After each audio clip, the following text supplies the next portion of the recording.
Nabdoonnada cuqaasha waxgaradka iyo odayaasha dhaqanka beesha Xawaadle oo bahda warfidiyeenka Beledweyne maanta kula hadlay ayaa u mahadceliyay jaaliyadaha Xawaadle iyo Lilkase ee ku sugan Minnesota ee cariga dalka Mareykanka oo isku xilqaamay sidii gurmad loo soo gaarsiin lahaa agoonta ku sugan gobolka Hiiraan. Odayaasha nabdoonnada iyo waxgaradka ayaa jaaliyadahaas walaalaha ah ee wada dhashay ee ku sugan Minnesota u mahadceliyay waxayna sheegeen in lacagihii ay u soo dhiibeen carruurta agoomaha ah ee Hiiraan ku sugan sidii loogu talagalay eheladooda loo gaarsiiyey. madashaan oo ku saabsan maanta mahadnaqaasna waxaa loo mahadnaqayaa nimankii ku bahoobay magaca la yidhaahdo dhalasho haddii la macneeyo yaa ku bahoobay marka la yidhaahdo waxaa ku bahoobay beesha Lilkase iyo beesha Xawaadle. dhalasho dadkaas magacooda guud uu yahay dhalasho oo wada dhashay oo markii hore Ilaahay wada dhaliyay ayaa ku bahoobay muxuu ahaa magacaas.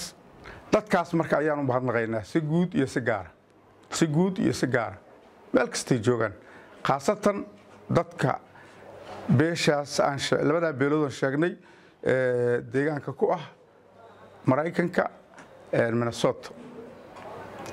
dadkaas ayaanu mahadnaqaynaa agoontii ay wax soo gaarsiiyeen ee reer Hiiraan. khayr Allah siiyaan leenahay, ajar badan Allah ka siiyaan leenahay, wax badan ay qabteen. waxaan ka hadlaynaa mahadcelin gurmadka agoonta Hiiraan, dadkii walaalaha ahay oo Minnesota joogay ayaan waxaan u mahadnaqaynaa gurmadkiina soo gaarsiiyeen, ilmihii agoonta ahay ay soo gaarsiiyeen waana heleen. nin walba waxaa ugu dhacay kaarkiisa ugu dhacay. waxaan leenahay marka mahadu idinka gaarto, ajri xasanaad Allah idinka siiyo. dadka kaleeto oo carrada kala joogana waxaan leenahay ha lagu daysado, dadkaas ha lagu daysado.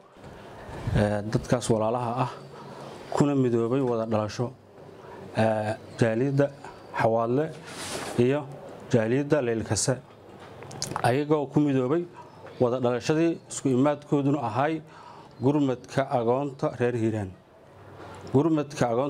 markay ka wada tashteen gacantoodii waana soo gaartay. qof kasta oo dadkaas ka mid ah lambar Odayaasha dhaqanka waxgaradka iyo nabdoonnada gobolka Hiiraan oo maanta warbaahinta la hadlay ayaa u mahadceliyay hay'adda Hon Foundation uu hogaamiyo Mudane Maxamed Wardheere, taasi oo u istaagtay gurmadka agoonta Hiiraan isla markaana fadhigeedu uu yahay magaalada Minneapolis ee gobolka Minnesota ee cariga dalka Mareykanka. waxaan halkan uga mahadcelinaynaa Hon Foundation ee uu madax u yahay Maxamed Wardheere Minnesota Minneapolis. ayaanu mahadcelinaynaa gurmadkii agoonta Hiiraan, deeqdii ay soo gaarsiiyeen oo sida sharafta leh ay ugu soo shubeen, mid walba mobilkiisa iyo nambarkiisa ay ugu soo shubeen. aad ayaan ugu mahadcelinaynaa. sidaan ognahay nabigeena calayhi salaatu wasalaam labadiisa farood ayuu saas u taagay markaasuu yidhi qofka agoon ama kafaalo qaada ama qoodiya ka haataynu filjannu yidhi saasaan jannadan iyo asiga aan ku nahay.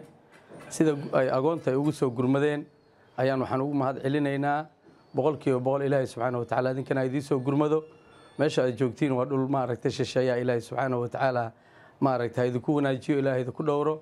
dhammaan ummadaha muslimiintaana waxaan leenahay dadka agoonta ah sidaad ugu gurma lahaydeen inaad falkeed gashaan. kan jaraa'id wuxuu ku saabsan yahay gurmadka Hiiraan ee halkaas ka muuqda ee gurmadka agoonta Hiiraan Hon Foundation ayaan u mahadcelinaynaa ee soo gaarsiiday agoomihii dhaqaalo deeq ah oo lacag ah soo gaarsiiyey.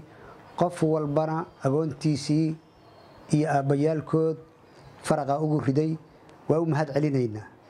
waxaan leenahay jisakallaah, waad mahadsantihiin, ilaahayna ha idinka abaal mariyo.